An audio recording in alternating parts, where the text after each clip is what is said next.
Welcome back to The Explainer. Today, we're cracking open the teachings of the book Fudoshin, and we're zeroing right in on the incredibly powerful lessons from Chapter 5, which is all about confronting evil spirits. We're going to focus on building some profound mental resilience and really confronting those inner struggles that constantly hold us back. So if you've ever felt completely overwhelmed by negativity and thought, how do I actually build an unshakable mind? Well, you're in exactly the right place. It's a pretty fascinating question, right? Why is it that some people just seem to naturally attract negativity, spiraling into anxiety and despair, while others, well, they just remain completely unshaken, even when there's total chaos all around them? Seriously, what are the invisible forces actually at play in our daily lives?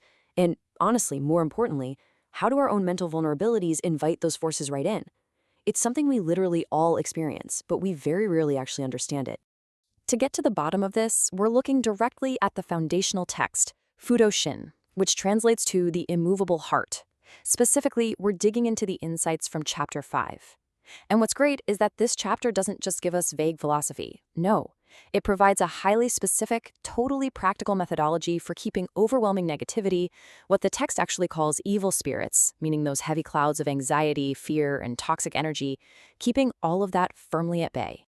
So here is our roadmap for today. We'll be hitting 1, the law of same wavelengths, 2, clearing your mental clouds, 3, reflection as ultimate defense, 4, the power of bright thought, 5, immersion in meaningful work, and finally, 6, forging an immovable heart.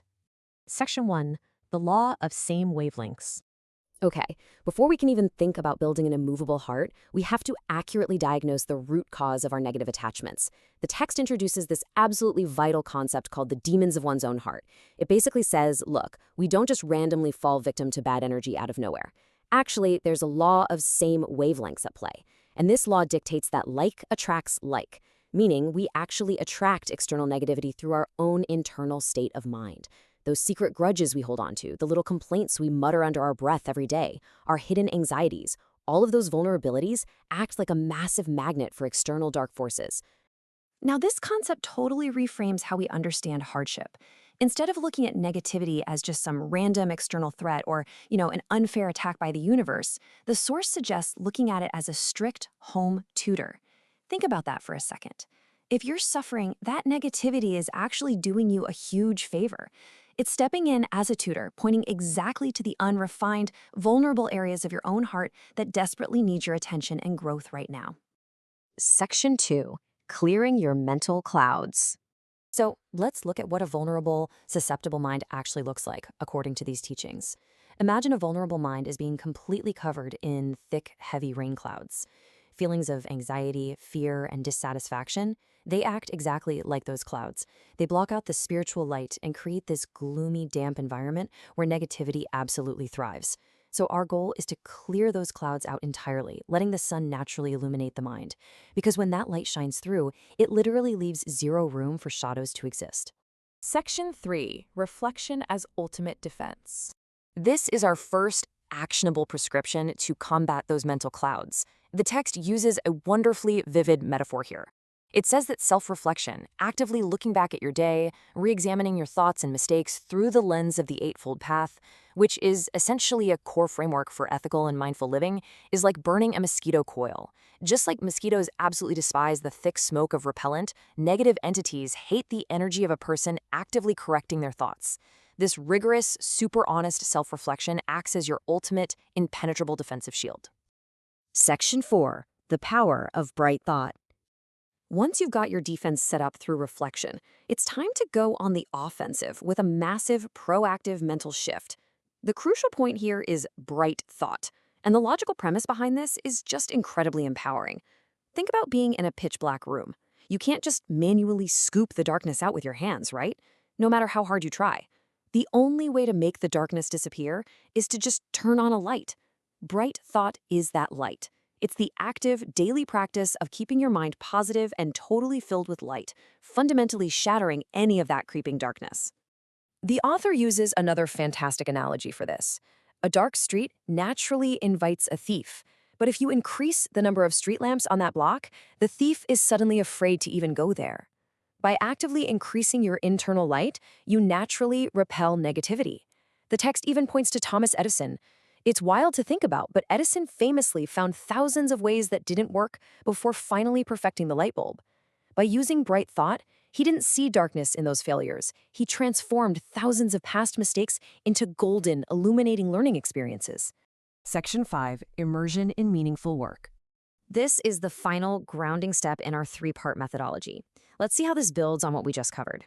When we sit around completely consumed by anxiety, overthinking every little detail of our lives, we essentially create these mental gaps. They're like empty spaces in our minds where negativity can easily slip right in.